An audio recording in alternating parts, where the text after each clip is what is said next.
नमस्कार दोस्तों। तो स्वागत है आपका फिर से एक नई वीडियो में।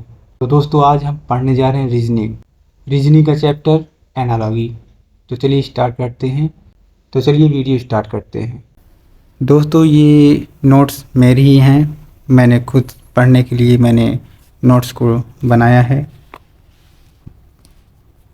ये नोट्स मैंने आपके लिए अपने लिए बनाया है। तो चलिए शुरू करते हैं। तो जैसा कि एनालॉजी की डिफिनेशन होती है, दो तथ्यों के पारस्परिक संबंध को अनुपात कहते हैं। ठीक है, ये लाइन हो गई।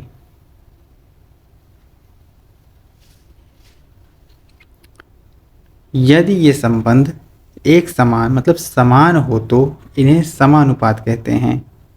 ये संबंध एक समान हो तो इन्हें समानुपात कहते हैं। ठीक, या समरूप कहते हैं। ठीक है।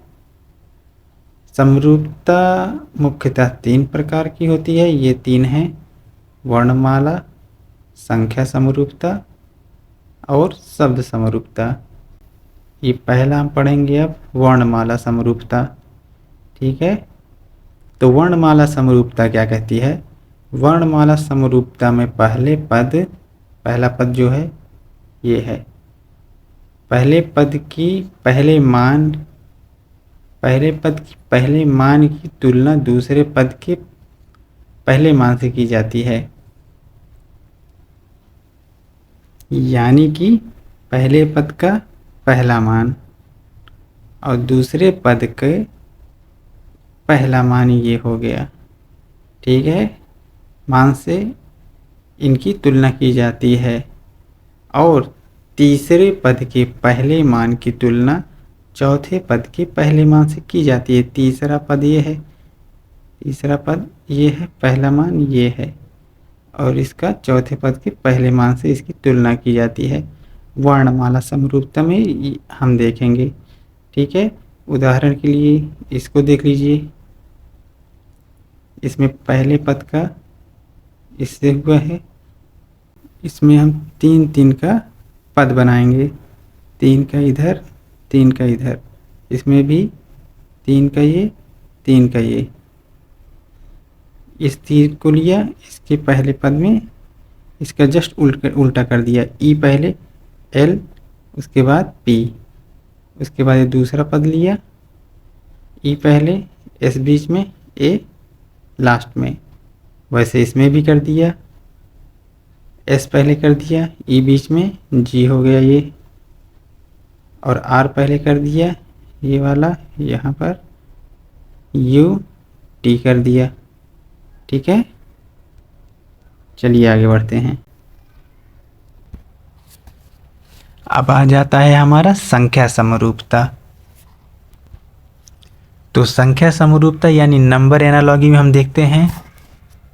इसकी डिफिनेशन पहले देख लेते हैं, उसके बाद समझते हैं इसको हल कैसे किया जाता है। ऐसे दो संख्यात्मक अनुपात जो आपस में समान होते हैं, समानुपात कहलाते हैं। ये हम जानते हैं। समानुपात में पहले तथा चौथे पद का जो गुणनफल होता है दूसरे तथा तीसरे पद के गुणनफल के बराबर होता है। यहाँ मैंने शो कर दिया है, ये आप समझ लीजिए इससे।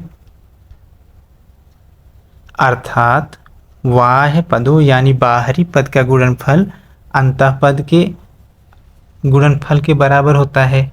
ठीक है। जैसे ये हमने पहला पद लिया, इसका चौथे पद के साथ गुणा कर दिया, यानी 5 और 48 का यहाँ हमने कर दिया यहाँ, और अंतः पद जो है उसका 12 और 20 का इधर कर दिया।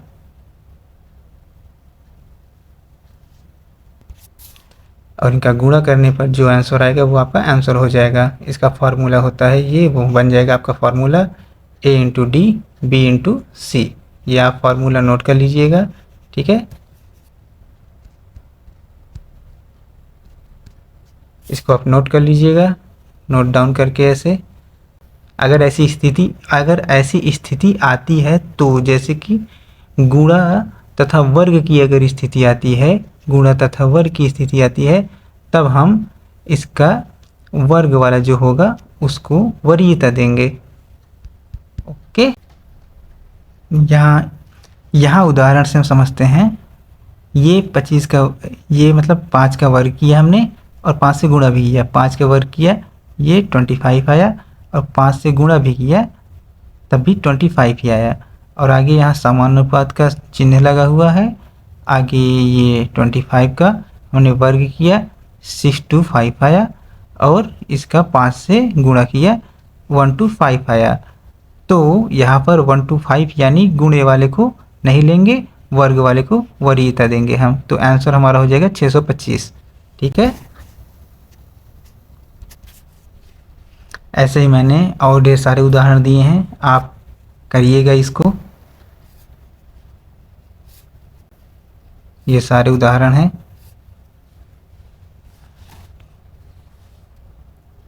ये सारे एग्जाम्पल्स आप करिएगा। जो ना बन पाए क्वेश्चन आप कमेंट में डाल दीजिएगा उसको, मैं उसका आंसर देने की पूरी कोशिश करूँगा। मिलते हैं नेक्स्ट वीडियो में।